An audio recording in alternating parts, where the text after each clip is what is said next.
और दिल्ली की सड़कों पर आंदोलन किया, तो मैं याद करूंगा भाई चंद्रशेखर आजाद का। आज उरई के इस ऐतिहासिक जलसे में आए हुए आप तमाम लोगों को मेरा क्रांतिकारी जय भीम, जय मंडल, जय संविधान है, इंकलाब जिंदाबाद। आज जो बात नवीन जी ने कही शुरू में,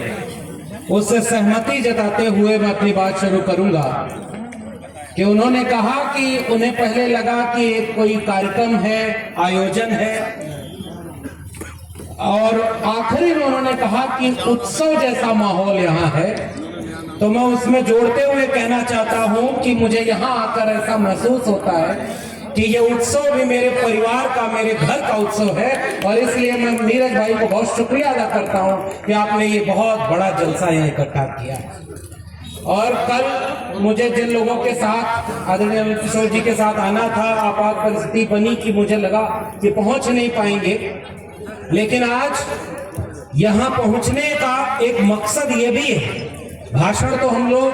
बहुत देते रहे हैं, देते रहेंगे, लेकिन आज इस मंच से एक ऐसी एकजुटता का पैगाम जाए कि हम सब बाबा साहब डॉक्टर भीमराव अंबेडकर के संविधान को मानने वाले लोग एकजुट होकर के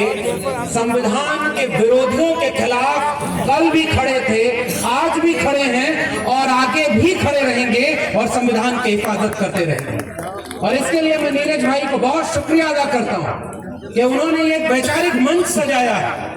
और इस पे इन विचार के लोगों को एक साथ इकट्ठा किया, और अपने पिता को, अपनी माता जी को,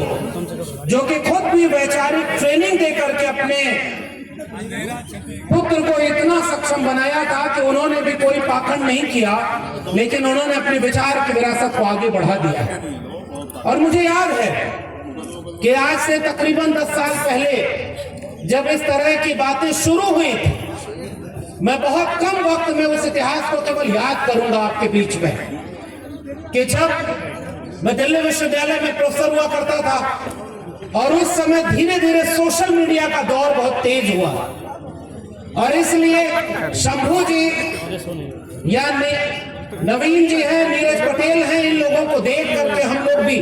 पढ़ने, लिखने, बोलने और अपने हक हुकूक की आवाज बुलंद करने का सबक ले रहे थे। और उसी दौर में विश्वविद्यालय में 13 पॉइंट रोस्टर आया था, और उस रोस्टर के जरिए ये फैसला किया था उन लोगों ने कि अब इस देश के दलितों, पिछड़ों, आदिवासियों के बच्चे प्रोफेसर नहीं बन पाएंगे। और उन्हीं दिनों दिल्ली विश्वविद्यालय में जब हमने सामाजिक न्याय सम्मेलन कराया और दिल्ली की सड़कों पर आंदोलन किया, तो मैं याद करूंगा भाई चंद्रशेखर आजाद का कि उस समय हम लोगों की हिम्मत बन करके उस आंदोलन को लड़ने के लिए एक आंदोलनकारी की भूमिका में भी खड़े रहे थे। और मुझे याद है कि उस समय से हम लोगों ने विचारधारा की लड़ाई आगे बढ़ाई, और नीरज भाई जिस पाखंड और अंधविश्वास के खिलाफ जिस लड़ाई को लड़ रहे हैं, आज तो इतने सारे लोग हैं। दामोदर भाई अपनी बात रखे, हम उनको सुन रहे थे तो ऐसा लगता था कि वो जो 26 साल 27 साल का प्रधानमंत्री का छोटा भाई है, उसके लिए भी हमारा एक भाई पर्याप्त है और वो उनकी लड़ाई लड़ते हुए आगे बढ़े। लेकिन ये जो पाखंड और अंधविश्वास की लड़ाई है, ये बहुत गहरी जड़ों में है और इससे हमें आगे मुक्ति लेनी हो। और मैं अपने याद करता हूं, मेरे पिताजी कॉमरेड थे, यहाँ वैचारिक बातें होंगी, लेकिन मैं अपनी बात याद करके ही अपनी बात खत्म करूंगा कि अपने परिवार में जब मैंने अपने पिताजी को देखा तो वो कॉमरेड थे, उन्होंने अपने पिताजी के मरने पर कोई पाखंड नहीं किया, कोई मुंडन नहीं कराया, और जो वहां पर भोज हुआ उसमें शामिल नहीं हुए। फिर जब मेरे पिताजी गुजरे तो मुझे लगा कि उनकी सच्ची श्रद्धांजलि, उनको नमन यही होगा कि जिस पाखंड अंधविश्वास को वो नहीं मानते थे उसको न किया जाए। पूरे परिवार से लड़ना पड़ा, लेकिन अपने पिताजी की याद में हमने कोई ब्रह्म भोज और कोई मृत्यु भोज नहीं होने दिया था, और उस समय हमें लड़ना पड़ा था। लेकिन बाद में मेरे परिवार में एक और दुर्घटना हुई, और उस समय जब वो हुआ